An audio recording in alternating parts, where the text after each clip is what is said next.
الرحیم نماز کے متعلق گفتگو جاری تھی۔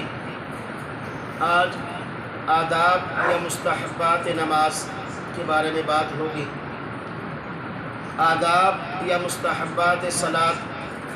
نمبر 1، تحریمہ کے وقت مرد ہاتھ آستین سے باہر نکالیں اور عورتیں اندر ہی رکھیں، یعنی اگر کسی نے سردیوں میں چادر اوپر لی ہو تو تکبیر تحریمہ کے وقت ہاتھ کانوں تک لے جاتے ہوئے چادر کے اندر سے ہاتھ، یہ مناسب نہیں، بلکہ ہاتھوں کو چادر کے باہر سے نکال کر کانوں تک لے جا کے پھر بے شک اندر کر کے اس کو باندھ لیں۔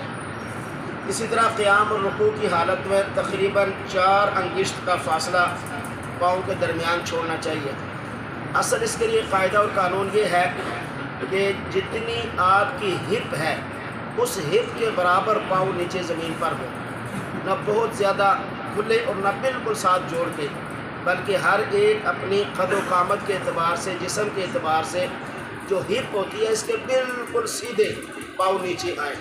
اب زیادہ جو پہلوان ہوگا وہ ذرا پاؤں اس کے کھلے ہوں گے، سنگل پسری ہوگا وہ تنگ ہوں گے۔ یہ بالکل آسان سا حل ہے کہ ہپ کے برابر پاؤں مل کر ہوں۔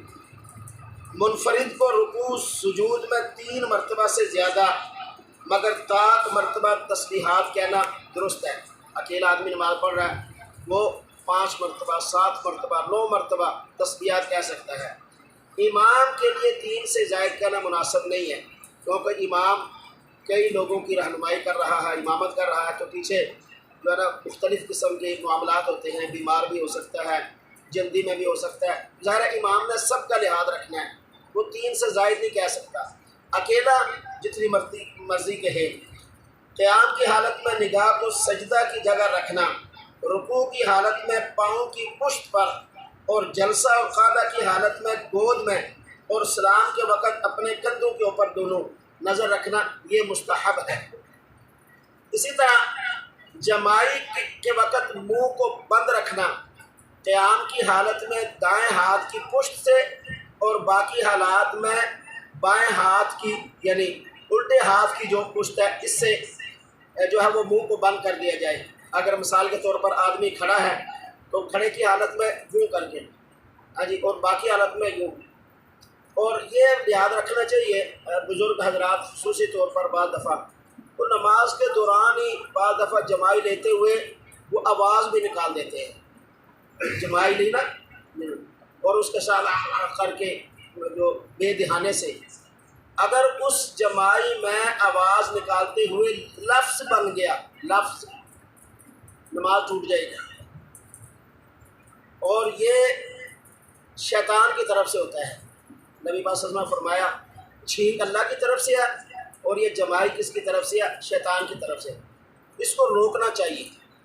اور بعض دفعہ اکیلے نماز پڑھتے ہوئے جمائی آئے تو لوگ ساتھ پڑھتے بھی جاتے ہیں، جمائی بھی لے رہے ہوتے ہیں، اس طرح قرآن پڑھتے ہوئے بھی، حالانکہ آپ جمائی لے رہے ہو تو آپ قرآن پڑھ رہے ہو، نماز پڑھ رہے ہو، الفاظ نکلتے ہی نہیں ہیں، وہ منہ کھولے بھی کر کے وہ الفاظ کا بھی بیچاروں کا ستیہ ناش کر دیا، اور وہ اسی وقت اپنا روک لیں منہ۔ اور اس کا طریقہ یہ ہوتا ہے، یہ جو نیچے والے ہونٹ ہے نا، اس کو دانت کے بیچ میں رکھ کر زور سے دبائیں گے، جمائی صاحب خود ہی ختم ہو جائے گی۔ تو وہ الفاظ کی ادائیگی پر نظر رکھنا بہت ضروری ہے۔ اگر جمائی کے دوران الفاظ نکلا، اس کا معنی بدل گیا، نماز کا ستیہ ناش ہو گیا۔ میرے خیال میں 1 سیکنڈ 2 سیکنڈ صبر کر لیں تو اس کا فائدہ ہے، اس دوران کچھ نہ پڑے، بس خاموش ہو جائیں، پھر جب جمائی ہو جائے اپنے تو پھر اس کے بعد شروع کر لیں۔ یہ بہت دھیان رکھیں، ایک آواز نہ نکلنے پائے، اور دوسرا اس دوران تلاوت کو جاری نہ رکھیں، چاہے قرآن پڑھ رہے ہو چاہے نماز پڑھ رہے ہو۔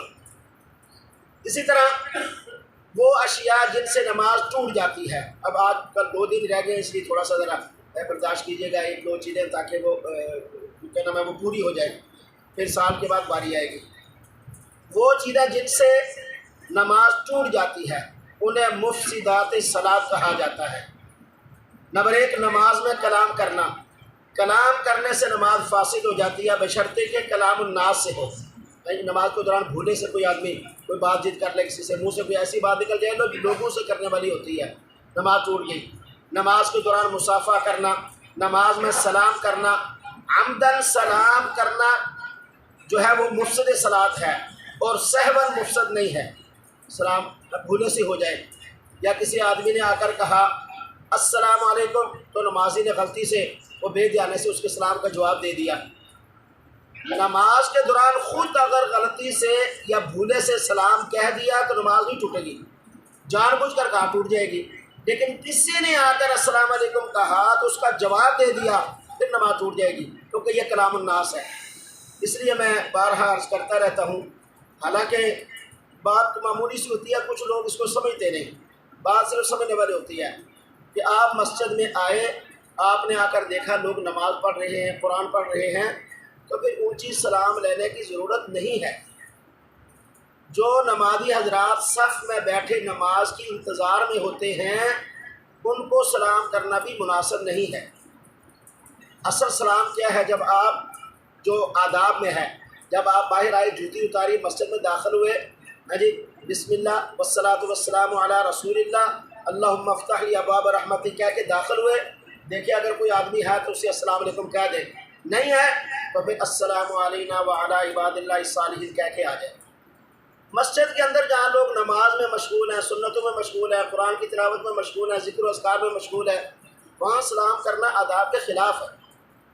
اور آپ کو شاید محسوس ہوا نہ ہو، میں نے بہت مرتبہ آدمی ڈر جاتا ہے، بعض ایسے بزرگ حضرات آتے ہیں برداشت السلام علیکم، نماز پڑھتے ہوئے آدمی ہل جاتا ہے۔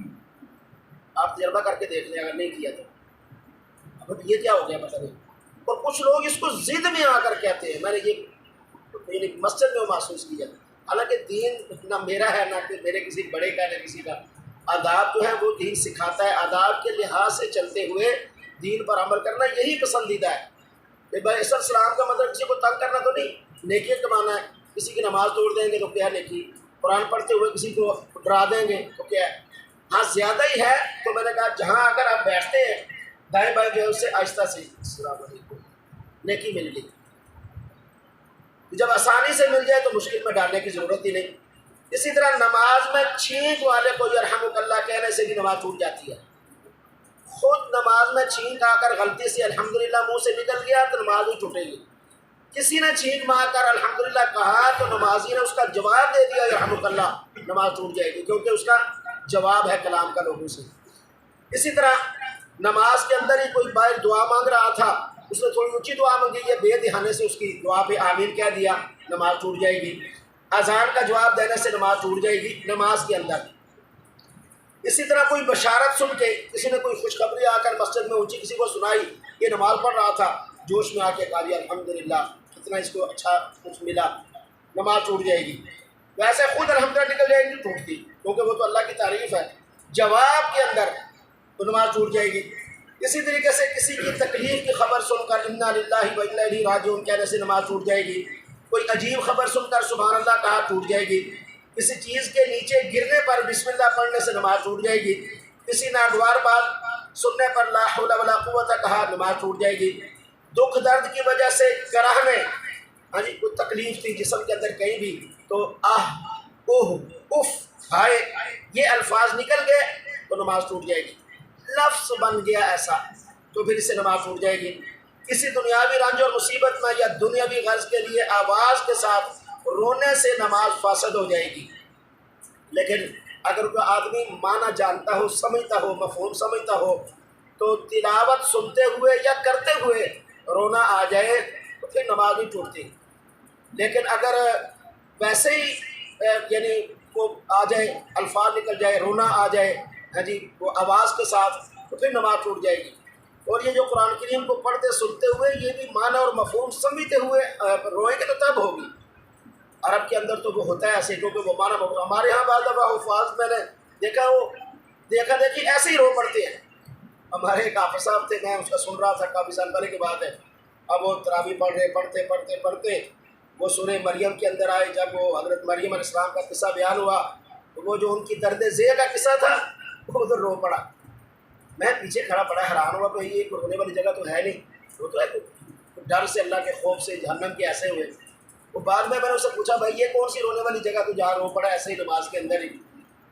یہ ایسا نہیں ہے، یہ تصنع ہوتا ہے، اور ایسے ہی بتانے کے لیے کہ بھائی یہ درد ہوا یا ایک تکلیف محسوس ہوئی، ایسی جگہ جہاں واقعی جہنم کا ڈر، اللہ کا خوف، وہاں اگر رونا آ جائے تو یہ اللہ کو بڑا پسندیدہ ہے، اور ویسے تسنوں کے لیے اور ایسے ہی ہو تو یہ نہیں۔